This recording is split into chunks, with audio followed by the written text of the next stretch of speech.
Seattle General's ICU hums at 3 in the morning with the particular silence of a place where people fight for breath. The fluorescent panels overhead cast everything in that specific shade of white that makes skin look like it's been drained, that makes the monitors look like they're the only things actually alive in the room. Katie Rodriguez pushes a medication cart down the corridor with her right hand, her left gripping a thermos of coffee that stopped being hot somewhere around midnight. Her movements are precise. Economical. The kind of precise that comes from doing the same thing exactly right 10,000 times, which means nobody looks at her twice. She's been awake for 14 hours.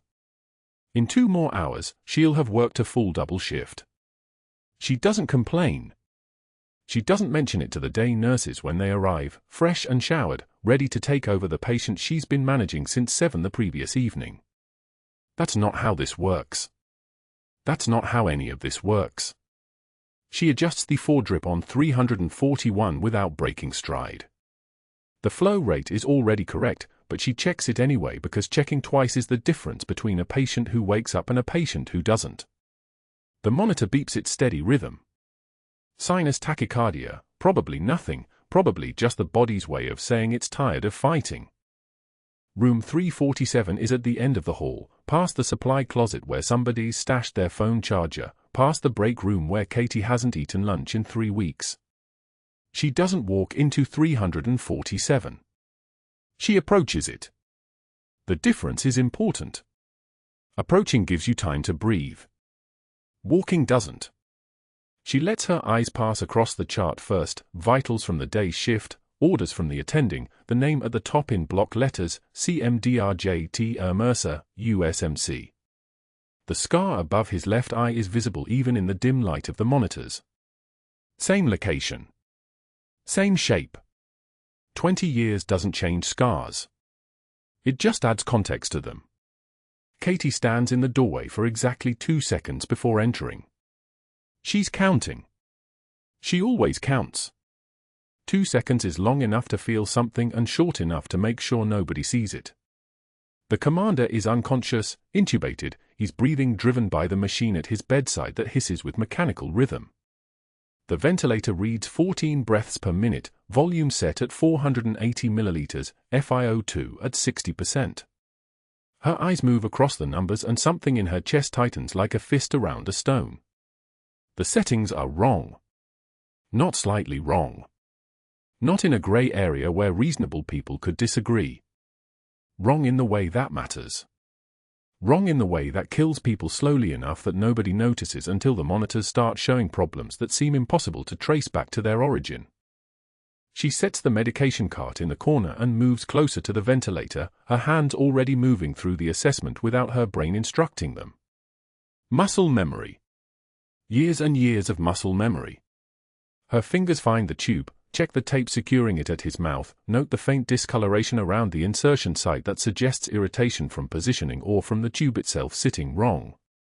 She runs the numbers again in her head. 14 breaths per minute means the machine is breathing for him more often than his own body is trying to breathe. At 480 milliliters per breath, the tidal volume is correct in theory, but the total minute ventilation is riding at the edge of hyperventilation territory. At 60% FiO2, he's getting good oxygen, but if his lungs are stiff, if there's any inflammation or fluid buildup or the kind of subtle pneumonia that doesn't show up on X-rays until it's too late, then he's not actually getting the oxygenation his body needs. She reaches for the ventilator settings. Her hand is steady. Her hand is always steady. This is not the first time she's adjusted medical equipment that someone else got wrong. It's not even in the top 20. The order in the chart says to maintain current settings, which means if she changes them without authorization, she's going to be documenting deviation from physician orders. She's going to be creating a paper trail that shows she thought the attending physician made a mistake. She's going to be, in every formal and legal sense, stepping outside her scope and her authority. She adjusts the breath rate to 18. Increases the tidal volume to 520 milliliters. Bumps the FiO2 to 75%. The changes take 40 seconds. She documents them in the chart in her handwriting, clear and small, with the time stamped to the minute. If the attending asks, she'll have an explanation. If he doesn't ask, nobody will ever know. She checks the heart monitor. Still sinus rhythm. Oxygen saturation climbing already, just slightly, from 92 to 94%. She presses the pulse oximeter sensor against his finger to make sure it's reading correctly and the number holds steady. The jacket hanging in the closet catches her eye. It's casual, the kind of thing someone throws on when they're discharged, personal items returned with the paperwork and the prescriptions and the follow-up appointment cards that people always lose. She crosses to it without letting herself think about crossing to it, which is a technique she's gotten very good at. The patch is inside the left breast pocket, sewn into the lining itself, dark and faded and so familiar it's like recognizing her own heartbeat. Operation Phantom Reach. 20 years. The names embroidered in microscopic lettering are people she hasn't let herself think about in 20 years, which is a lie she tells herself every time she successfully doesn't think about them for another day. She touches it once with her index finger. Doesn't take it out. Doesn't look at the names. Just confirms it's there, confirms the impossible is real, confirms that the 8-year-old boy with the scar above his left eye who she pulled from rubble in Bagram has somehow become the Marine commander in the ICU with the ventilator settings that were going to kill him, and she just fixed them, and now she has to act like none of this matters. Adjustments to the settings weren't ordered. Dr. Caldwell is standing in the doorway. He's not tall, but he wears height like a weapon, shoulders squared, chin positioned at an angle that makes him look like he's always looking down at you even when he's not. His Italian loafers are the expensive kind that whisper against the linoleum instead of clicking. His name badge says he's been an attending physician at Seattle General for 7 years. His eyes say he's been running something else entirely for a lot longer. Katie straightens from the ventilator without hurrying. She documents the last adjustment in the flow sheet, her handwriting staying steady and small. The patient's minute ventilation was suboptimal, Katie says. She keeps her voice level. Level is her default voice now. Level is what you use when you're saying things that matter too much to risk inflection on. The settings in place were pushing toward hyperventilation. I documented the change. I have notes if you want to review them. Dr. Caldwell moves into the room with that particular fluid ease of someone who has never been told no in a position of authority. He checks the ventilator screen. Doesn't check the numbers. Doesn't think about them. Just looks at the fact that they've been changed. Scope of practice issues, he says, not to her, not to anyone, just to the monitors and the ceiling and the early morning that doesn't care what happens here. We'll discuss it during rounds. Katie turns from the ventilator. She meets his eyes for exactly 1 second. Not confrontation. Not challenge. Just 1 second of direct contact that says I heard you and I'm not afraid of you and I've had worse people than you threaten worse things than this to my face. She doesn't say any of this. Instead, she moves toward the hallway, her movements economical and precise, the way she moves everywhere, the way that lets her do 16 hours on shift and still have oxygen left in her lungs. He passes her in the corridor. His shoulder doesn't touch hers. Nothing touches. But his presence makes the air pressure change, makes the fluorescent light seem dimmer, makes the monitor sound somehow farther away. I've worked in places where lives depended on accurate records, Doctor, Katie says. Her voice is quiet. It's the kind of quiet that carries. I take documentation seriously. Dr. Caldwell stops walking. For 3 seconds, he doesn't move. For 3 seconds, the only sound is the ICU breathing around them, the collective hiss and beep and electronic thrum of machines that don't care about status or authority. His jaw tightens visibly. A small muscle contracts, then releases. He doesn't turn around. You'll follow the chain of command, Rodriguez, he says, and the use of her last name without the title, without the respect, is how she knows she's just made an enemy of someone who's used to winning. Or you'll find yourself working somewhere else. He walks away then. His loafers whisper against the tile. Katie stands in the hallway for 2 seconds, which is long enough to feel something and short enough to make sure it doesn't show. She presses her hand against the scar above her collarbone, feeling the ridge of old tissue through her scrubs, feeling the weight of 20 years of silence and orders and the kind of mission that gets classified into the category of things that officially never happened. The commander's oxygen saturation is holding steady at 96% now.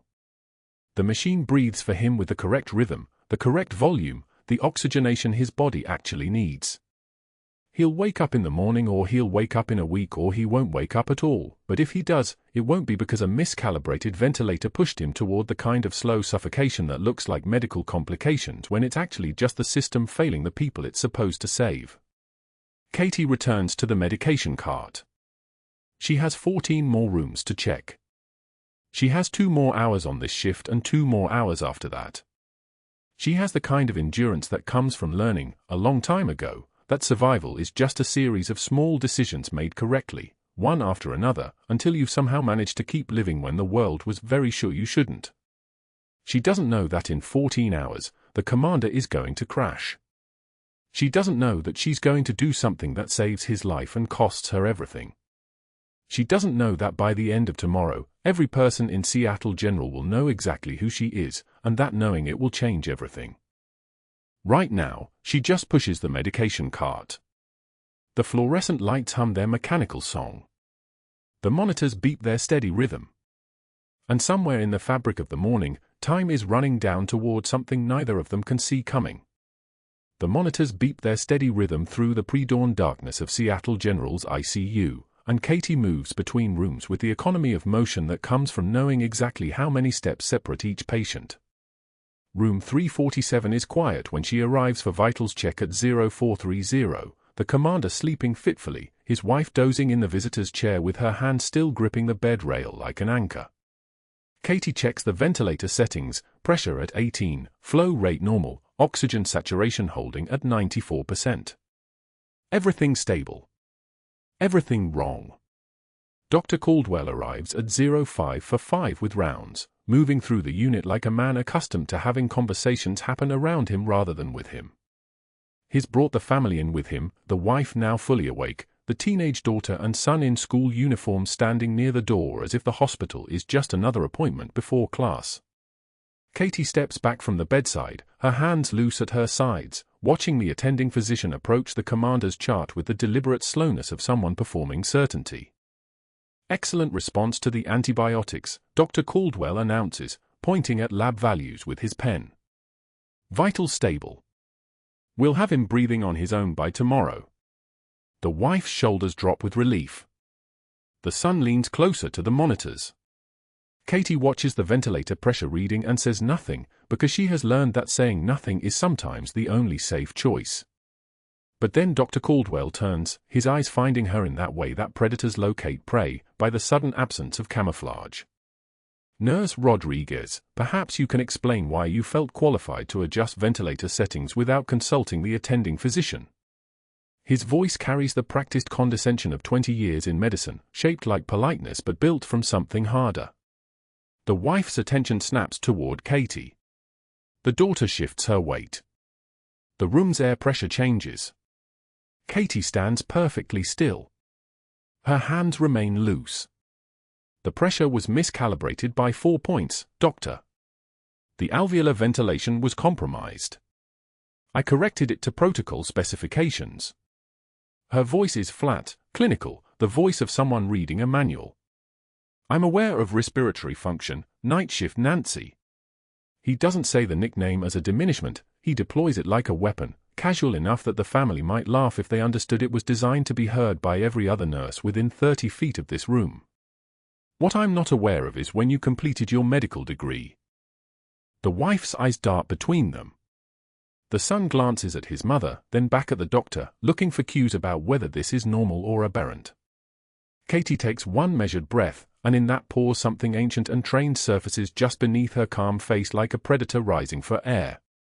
I completed it in a field hospital where miscalibrations killed people, sir.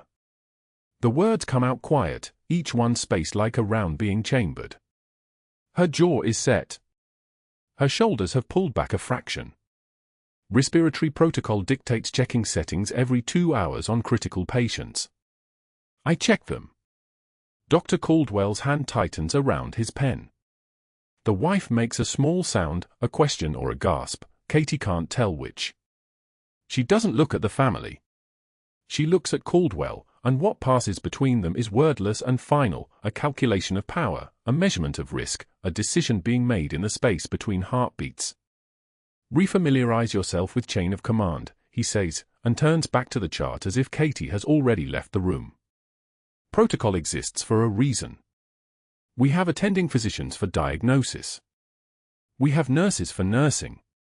Katie nods once, not agreement, just acknowledgement of a command given. She steps back, positioning herself near the equipment, her hands moving to check the central line dressing even though it doesn't need checking. The wife is still watching her. Katie doesn't meet her eyes. The next words out of Dr. Caldwell's mouth changed everything, though none of them understood it yet. Katie enters the staff break room at 0200 hours during her second consecutive shift, 16 hours into her day, her feet aching in shoes worn through at the heels and her neck tight from standing hunched over monitors. She carries her packed dinner in a plastic container, turkey sandwich, an apple, a bottle of water. The break room is the only place in the hospital where nurses can be something other than calm and competent, where the mask can crack, where exhaustion gets a vote. 3 nurses sit at the center table, Marcy, who's worked ICU for 9 years, Jen, who trained Katie on the cardiac unit last month, and the new graduate whose name Katie hasn't learned, maybe 23 years old, still moving with the rigid precision of someone afraid of making mistakes. They're laughing about something when Katie enters, the sound stopping the way that sound does when predators enter a room. Katie moves to the corner table, sets down her container, and sits. The fluorescent lights hum their constant frequency. The vending machine in the corner cycles through its mechanical breathing. Marcy stands, gathering her things in a fluid motion that takes maybe 4 seconds. She doesn't look at Katie. She just stands and leaves, and the message in that leaving is as clear as a broadcast. Jen follows, closing her handheld monitor and sliding her chair back with a small screech of rubber on linoleum. The new graduate glances at Katie once, a moment of hesitation, a flicker of something that might be sympathy or might be self-preservation calculating its odds. Then she hurries after them, her uniform rustling as she moves toward the door, and Katie is alone with the hum of the vending machine and the sound of her own breathing. She unwraps her sandwich with steady hands. The wrapping makes a small crinkling sound that seems louder than it should. She takes one measured bite, chewing slowly, not tasting it, just performing the act of eating. A normal person would cry here, maybe. A normal person would feel something crack. Katie was trained too young by people who measured weakness in seconds, so instead she eats her sandwich and doesn't look at the empty chairs and doesn't think about how isolation is a tool and she's been using it for 20 years so she knows exactly how it works. The unit board outside the ICU nurses station displays the week's announcements, surgical schedules, and the new residents' orientation times. New as of this morning, positioned at eye level where Katie can't miss it, is a formal disciplinary notice. Her name is in bold, failure to follow chain of command. Rodriguez, K. Unauthorized protocol deviation. Written warning. 4 nurses stand reading it when Katie arrives for her shift at 0600. They part silently as she approaches, moving like schools of fish sensing a disturbance in the water. Katie reads it once, every word exactly what she expected it to be. She finds the acknowledgement line at the bottom and signs her name in careful script, the same script she learned in Marine Corps boot camp, where they taught her that precision was a form of dignity. Dr. Caldwell watches from the physician's lounge doorway, coffee in hand, his eyes tracking her like a hunter tracking wounded prey. Katie finishes signing, and then she turns slowly, deliberately, and meets him exactly where he's standing. I've worked in places where lives depended on accurate records, doctor. Her voice is low enough that the nurses nearby have to stop pretending to work and actually listen. Accurate documentation. Accurate inventory. She watches his knuckles whiten around the mug. She watches him understand that she knows. And then Katie turns and walks toward the supply room, leaving him standing in the doorway with a coffee cup held like a weapon he no longer knows how to use.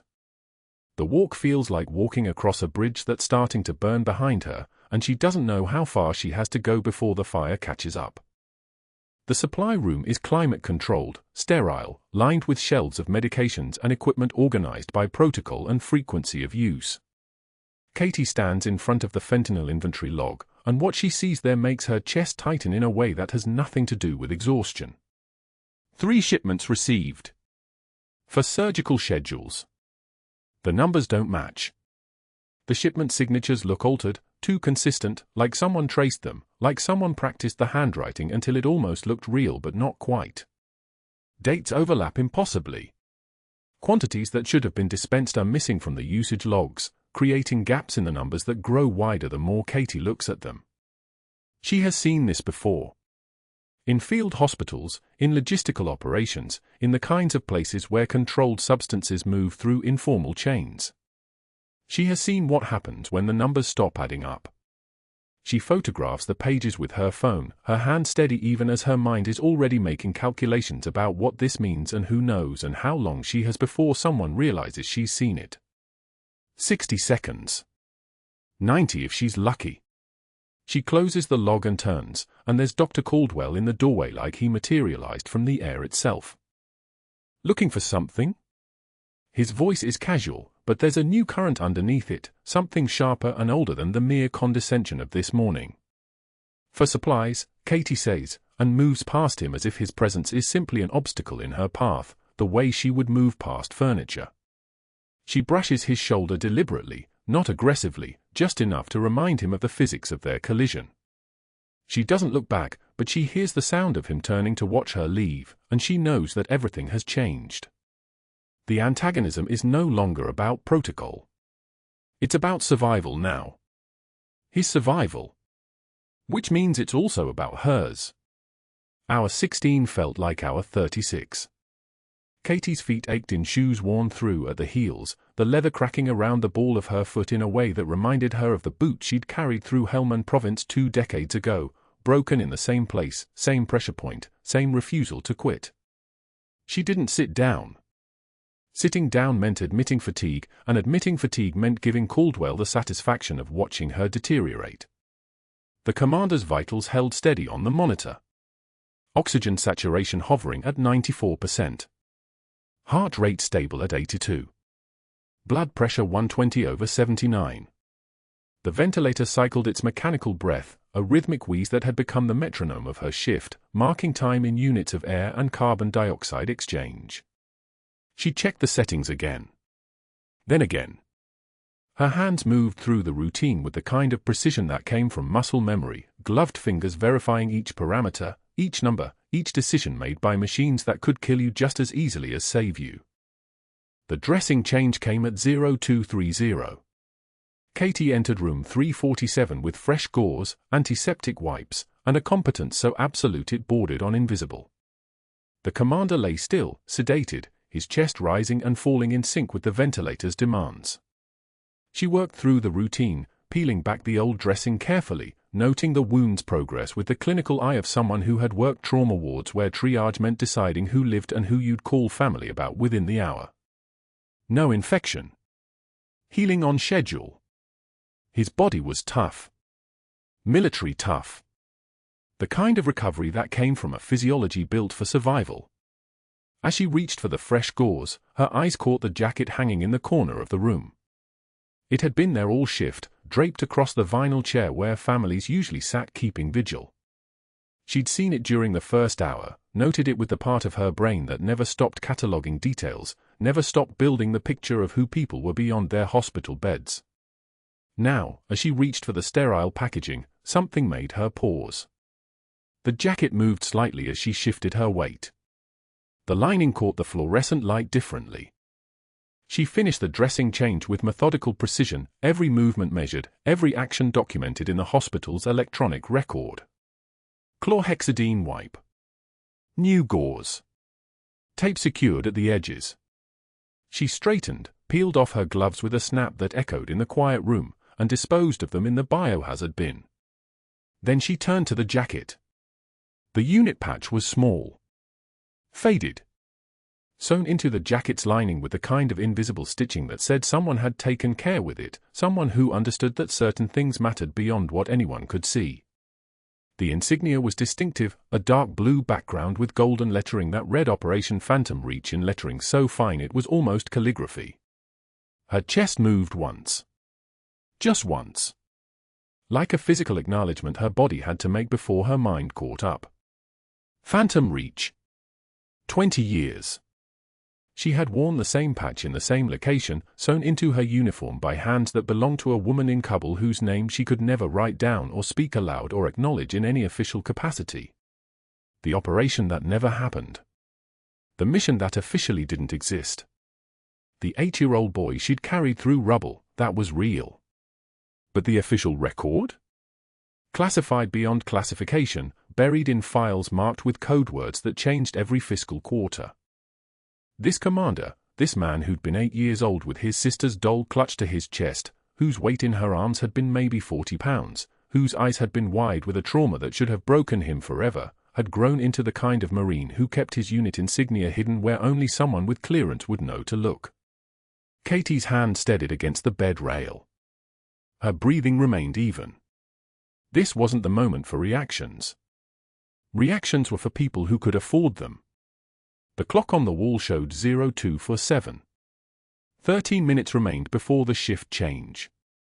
13 minutes before the day shift arrived and she could finally sit down somewhere that wasn't a break room where people left tables when she approached.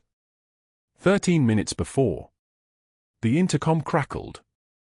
Dr. Caldwell's voice came through static and institutional speaker, pitched to carry through the entire hospital, code blue notification. All available physicians to emergency department.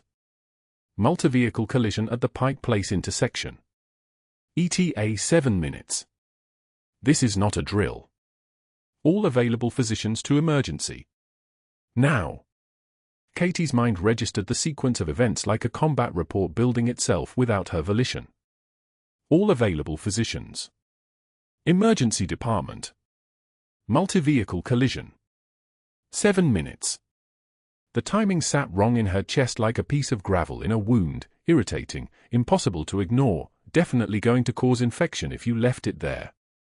She knew what she'd seen in the medical supply logs during her first week. Shipment discrepancies. Fentanyl counts that didn't match surgical schedules. Signatures that looked altered, not dramatically, not obviously, but altered in the way of someone who'd practiced copying someone else's handwriting until they got the slope of the letters right but the pressure wrong.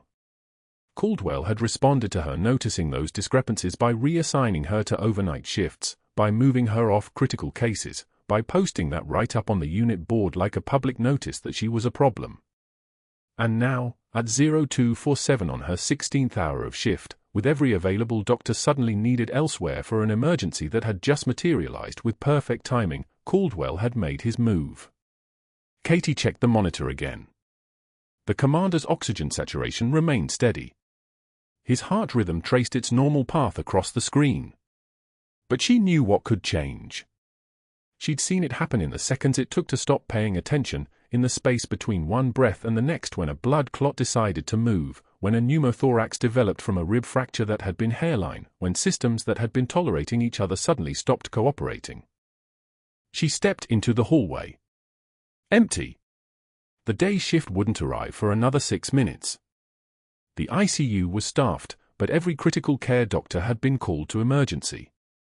The ER physicians had been called to emergency. Even the hospitalists, the catch-all doctors who covered everything and specialized in nothing, had been called to handle a multi-vehicle collision that was probably real and possibly the most convenient emergency Caldwell could have orchestrated. Katie pulled out her phone. No new messages. Nothing to suggest that anything was wrong. Everything was normal. Everything was fine. Everything was exactly as Caldwell had arranged it. She turned back to room 347. The commander's chest rose and fell. The ventilator wheezed. The monitor beeped its regular rhythm. She had 16 hours of shift remaining, no, correction, she had 4 minutes of shift remaining before the day nurses arrived and she could theoretically leave, could theoretically sit down, could theoretically stop being responsible for every decision, every reading, every moment of this patient's survival. Except she wouldn't leave. She knew that already. The way she knew that Caldwell had made those calls. The way she knew that the supplies in her locker, the MRE wrapper, the emergency kit she'd carried since Bagram, the things no one was supposed to have because they violated protocol, would matter before this shift ended. The fluorescent lights hummed their electric frequency. Somewhere in the hospital, sirens began to wail in the parking lot, getting closer with each second. The emergency department was about to receive a multi-vehicle collision, and every doctor in the building was about to be occupied for the next hour. Minimum. Katie checked the commander's oxygen saturation one more time. 94%. Normal range. Everything fine. But that wasn't the worst part. The worst part was knowing that Caldwell wouldn't have made those calls unless he was absolutely certain of what was about to happen. The worst part was recognizing a setup when you'd walked into enough combat situations to know how they felt. The worst part was understanding that the next 4 minutes might be the only peace this patient got before his body remembered it had trauma, and his systems decided to stop cooperating, and Katie would be alone with a dying man and no authorization to save him. She didn't leave the room. She pulled up the chair and sat exactly where the jacket had been, and she waited for the sound that meant everything was about to change. Her hands rested in her lap with the kind of stillness that came from decades of preparation, and her eyes never left the monitor. 1 minute. 2 minutes. 3. The room held its breath with her. At 0300 hours, the monitor screamed. Not with words. With numbers. The oxygen saturation line on the screen plummeted like a stone drop down a well, 94, 88, 76, and Katie's eyes snapped from the chart to the commander's chest. It wasn't rising evenly anymore. The left side barely moved. The right side climbed like a man gasping for air he couldn't find. Tension pneumothorax. Air trapped in the pleural space, collapsing his lung, crushing his heart. Every breath he took made it worse. The ventilator that was supposed to save him was killing him, pushing air into a space with nowhere for it to go. Katie moved. No call button. No waiting for a doctor who was conveniently somewhere else in the building, unreachable, orchestrated into absence. She had 4 minutes, maybe 5, before his blood pressure crashed and his heart stopped. She had moved fast enough in Bagram when mortar fire rained down on a marketplace. She could move fast enough now. Her locker was 40 steps away. She was there in 30. The MRE wrapper, beef stew in browning sauce, meal number 7 from a case of 24 she kept for exactly this moment, exactly this reason, crinkled between her fingers. Military training never left you. The knowledge of how to keep someone alive with nothing but what you carried lived in your hands forever. She'd sealed wounds with boiled water and cloth. She'd stopped hemorrhages with mud and pressure. An MRE wrapper and medical tape were luxury supplies. Back at the bedside in 90 seconds. The commander's oxygen saturation was 52 now. His eyes were open, aware, terrified. Katie met his gaze and said nothing. Words were luxury too. She positioned the wrapper on his chest wall at the second intercostal space, mid-clavicular line, the anatomical landmark burned into muscle memory from a decade of combat medicine training. Her fingers found the space between the ribs with the certainty of a pianist finding middle C. The needle was in her other pocket. A 14-gauge angiocath, not designed for this but sufficient. She'd filled it from the crash cart 3 months ago when she'd recognized the ventilator settings were wrong, when she'd started preparing for a moment like this because she'd learned long ago that survival required preparation and readiness lived in the space between heartbeats. She didn't ask permission. Permission was a luxury she couldn't afford.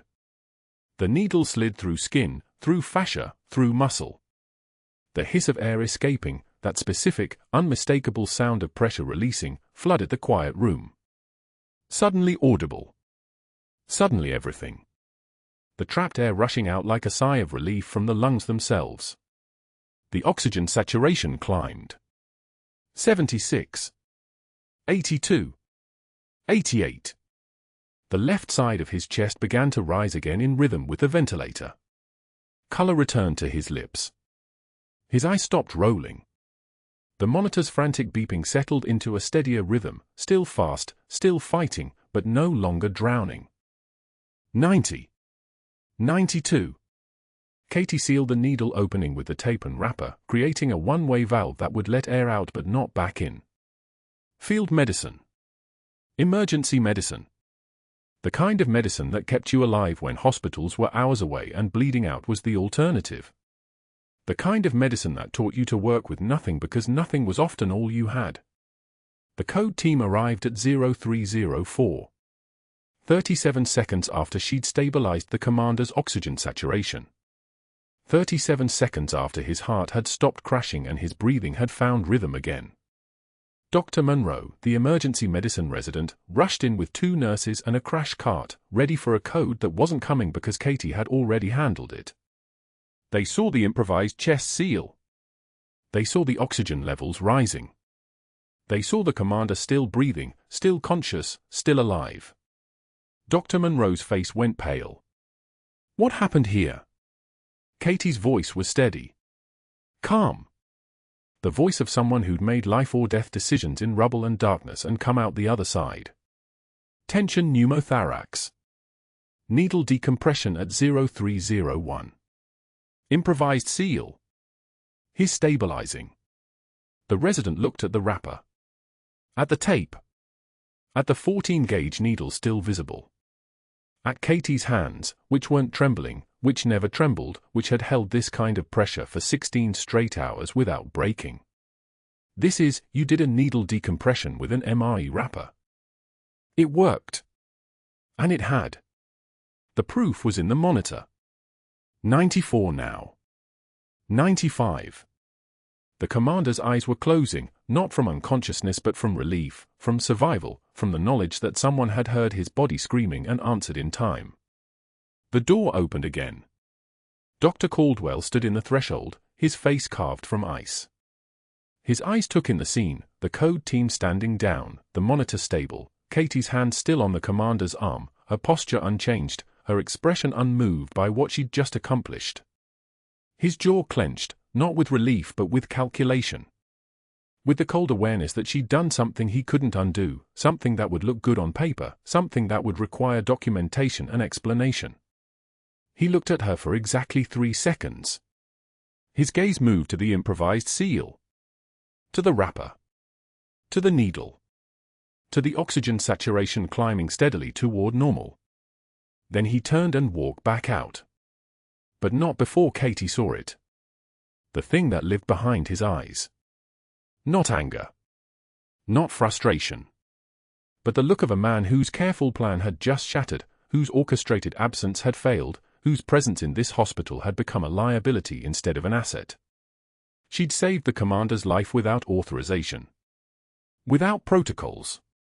Without waiting for permission from a doctor who was never coming because he'd made sure he wouldn't be available. And in doing so, she'd handed him exactly what he needed. By 0400, Katie was in the HR office on the 3rd floor. The director of human resources, a woman named Patricia who'd never made eye contact with her, slid a paper across a desk that had probably cost 2 months of Katie's salary. Termination notice. Effective immediately.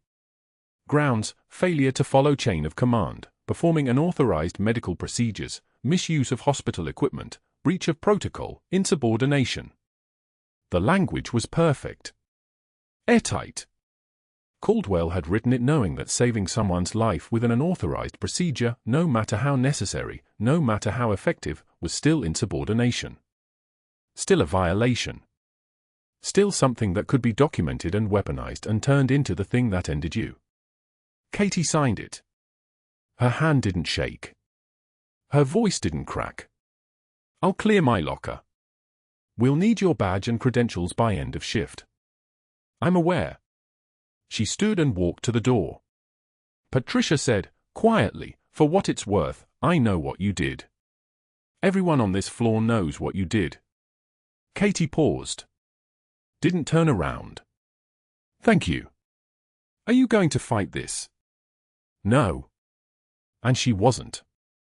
Fighting required telling them who she was, where she'd come from, what operation had buried her in a different life with different papers and different names.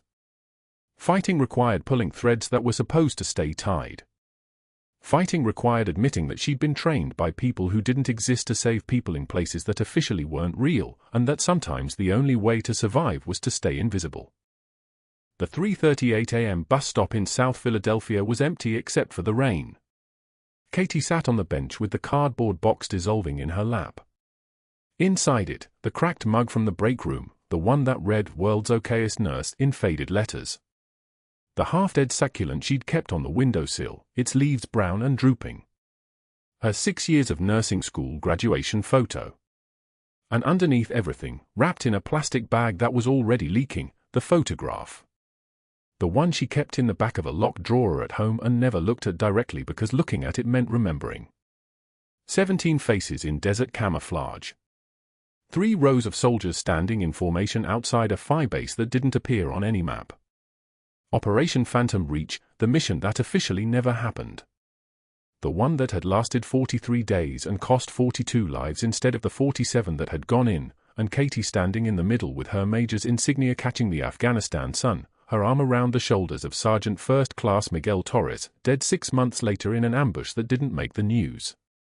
The rain soaked through the box bottom and the photograph floated against her leg. Her phone buzzed. "Marcus, Mom, where are you? You didn't come home." She texted back, "Job change. Home soon." She didn't tell him she'd been fired. Didn't tell him that saving a Marine commander's life with an improvised medical procedure and unauthorized protocols had given Dr. Caldwell exactly the documentation he needed to make her disappear. Didn't tell him that the job change meant the night clinic in South Philadelphia, which meant reduced hours, which meant her health insurance lapsed in 30 days, which meant they'd need to move to a smaller apartment, which meant the conversation about his college fund they'd been putting off would finally have to happen. The bus pulled up at 3:54 a.m. Katie stood. Her legs wouldn't move. 20 years of being invisible. 20 years of swallowing humiliation with measured breaths and devastating calm sentences. 20 years of hiding what she was, what she'd done, what she'd survived, under the uniform of a quiet nurse in a quiet hospital. And it ended here. At a bus stop in Philadelphia rain with a dying plant and a photograph of ghosts. The box slipped from her wet hands. Contents spilled across the sidewalk. The photograph landed face up, a younger face staring back in desert camouflage, Major's insignia visible on her collar, 17 soldiers standing in formation. She knelt in the rain to gather it, and saw her reflection in a puddle, the same hands that had pulled an 8-year-old boy from Bagram rubble, that had carried him 3 miles through mortar fire to the evac zone, that had disappeared into a civilian life when the government decided Operation Phantom Reach never happened. The bus pulled away without her. She sat back down on the bench, holding the soaked photograph, and for the first time in 16 hours, one tear escaped. She wiped it without breaking eye contact with her own reflection, and then she saw the lights. Headlights. Multiple vehicles. Turning into the parking lot across the street. Black SUVs with government plates. The kind of vehicles that didn't show up at random bus stops at 4 in the morning unless someone had made a phone call that mattered. And then, on the other side of the city, a sound she recognized immediately. Rotor blades. The whump-whump-whump of a military helicopter cutting through the Philadelphia dawn. The rotor blades faded into distance as Katie walked through the hospital's main entrance, her cardboard box balanced against her chest like a child she was trying not to drop. The rain had lessened to a drizzle, just enough to blur the world into watercolor impressions. Her scrubs were still damp from the 16th hour, still holding the smell of antiseptic and something else, that copper penny scent of adrenaline that never quite washes out of fabric. The HR office was on the 3rd floor. She took the stairs instead of the elevator. 2 flights meant 2 minutes alone, 2 minutes to breathe the way she'd learned to breathe in places where breathing wrong meant dying wrong. In and out. Controlled. Measured. The kind of breath that made your hand steady when everything else was falling. The HR director was a woman named Patricia Chen, soft-spoken and apologetic, with the expression of someone who'd been given a script she didn't believe in. "Katie, I'm so sorry about this. Dr. Caldwell filed a formal complaint about protocol violations during the commander's crisis. The hospital's position is that we need to relocate you to," she slid a folder across the desk, "South Philadelphia Night Clinic. Effective immediately. It's a lateral move, same pay grade, but when do I start?" Katie's voice came out calm. The kind of calm that made people think you weren't hearing them correctly. Patricia blinked. "You're not going to argue?" "No. The union rep said you should fight this. The committee review won't be for 60 days, and if you dispute the transfer." Katie opened the folder without really reading it. The paperwork swam in front of her eyes, not because of tears, but because her mind was already 3 steps ahead, already calculating. Caldwell wasn't trying to fire her. He was trying to erase her. Again. 20 years ago, the Marine Corps had handed her discharge papers with a classified stamp and instructions about forgetting certain names, certain operations, certain 8-year-old boys pulled from rubble during a mission that officially never happened. Operation Phantom Reach. 17 people knew too much. 17 people got erased. Major Katie Rodriguez disappeared from every database, every record, every official acknowledgement of existing. Now Caldwell was finishing what the Pentagon had started. "There's severance," Patricia continued, her voice smaller. 2 weeks' pay, health insurance through the end of the month. And Katie, what you did for that patient was incredible. Everyone knows it. The nurses know it. The doctors know it. But knowing wasn't saying. Saying required words on record, and Caldwell had made sure that anything Katie said in her own defense would sound like insubordination, like a bitter employee trying to score points. The public write-up. The break room exile. The reassignments. Every piece had been positioned so that by the time she reported the fentanyl discrepancies, nobody would believe night shift Nancy, the nurse who couldn't follow orders, the nurse who was clearly vindictive and unreliable and out of her depth. He'd played it perfectly. Katie picked up the folder and stood. Patricia stood with her, extending a hand. Katie shook it once, the contact brief and professional. "Thank you for explaining the transition. Will you need help with anything? Moving boxes, reference letters?" "No. I'll manage." The bus stop was 4 blocks from Seattle General, on the corner of Pike and 3rd Avenue, beneath a shelter with most of its plexiglass panels clouded by years of rain and weather. Katie sat on the metal bench, her cardboard box beside her, and waited for the 6:06 to South Philadelphia. The morning was gray and soft, the kind of gray that happens in cities just before dawn when the world hasn't decided if it's going to rain or not. The cracked mug was on top, "World's Okayest Nurse" in faded letters, a gift from Marcus 3 Christmases ago when he was 11 and still thought his mom had it all figured out. Beneath it, the half-dead succulent that had come from the break room windowsill, abandoned when nobody claimed it after someone's desk move. And beneath that, the photograph in the plastic frame. 13 people in full tactical gear, standing in front of a dusty compound, weapons slung, faces barely visible in the shadow of their helmets. Operation Phantom Reach, 2005. Katie was second from the left, her hand on the shoulder of a man who would be killed in the next 72 hours by an IED that nobody was supposed to be standing on. The rain picked up. Not sudden, gradual, patient, the kind of rain that had nowhere else to be and all day to get there. Water spotted the photograph, pooled in the corners of the frame, and Katie watched the ink on her termination letter begin to blur. The official stamp smudged first, the hospital logo turning into watercolor. Then her name. Then the date. By the time the bus pulled up, the termination letter was almost unreadable. Which felt appropriate.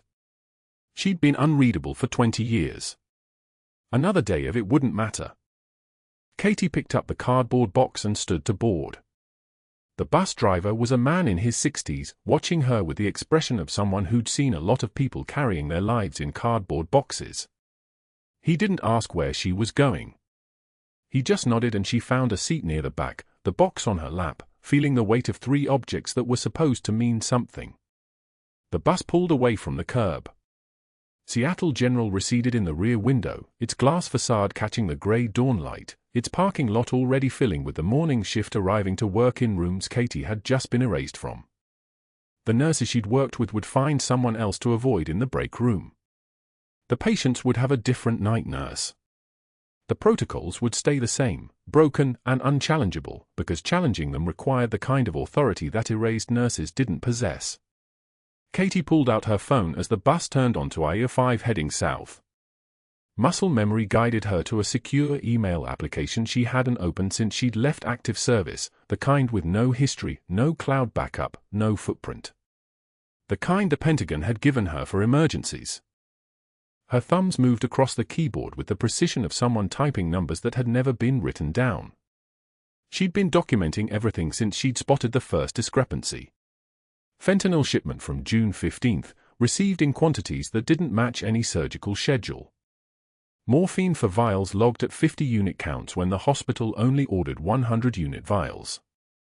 Invoices with signatures that shifted subtly between documents, the pen pressure different, the letter formations inconsistent. A pharmacist named Reeves who always seemed to be the one signing off on Caldwell's special orders. And timestamps. So many timestamps. She documented it all. Sent it all to herself through encryption that would survive any deletion attempt. Every discrepancy. Every hole in the inventory. Every moment Caldwell had made himself look like a dedicated researcher ordering specialized compounds for rare cases that never quite appeared in the hospital's surgical logs. 18 months of theft. Maybe $200,000 in street value. Maybe more. The email was ready to send. To the FBI. To the DEA. To the Naval Criminal Investigative Service, which had authority over Phantom Reach records and would understand why that operations security officer suddenly cared very much about pharmaceutical supply chains. Katie's thumb hovered over the send button as the bus passed beneath the Space Needle, its silhouette ghostly in the rain. In places where Katie had worked before, forward operating bases, field hospitals, combat zones where lives depended on accurate records, she'd learned that you documented everything because documentation was the only testimony that couldn't be intimidated or isolated or broken. Documentation didn't need credibility. It just needed to be true. She pressed send. The email vanished. No notification.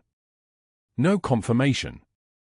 Just gone, traveling through encryption protocols and forwarding servers toward federal offices that were probably processing coffee in their break rooms right now, unaware that their morning was about to become significantly more complicated.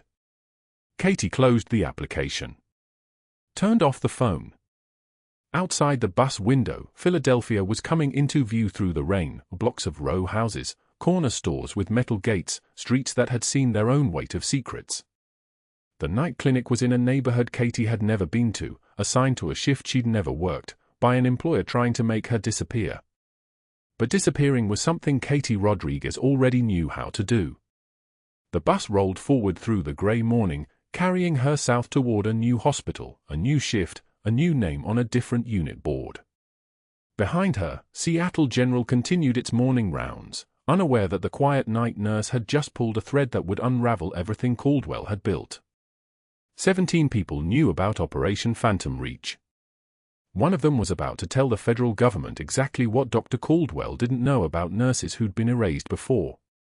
Subscribe to the Code Whisperers channel for more stories about the quiet heroes nobody sees until everything falls apart. Like and comment if you've ever been underestimated by someone in power.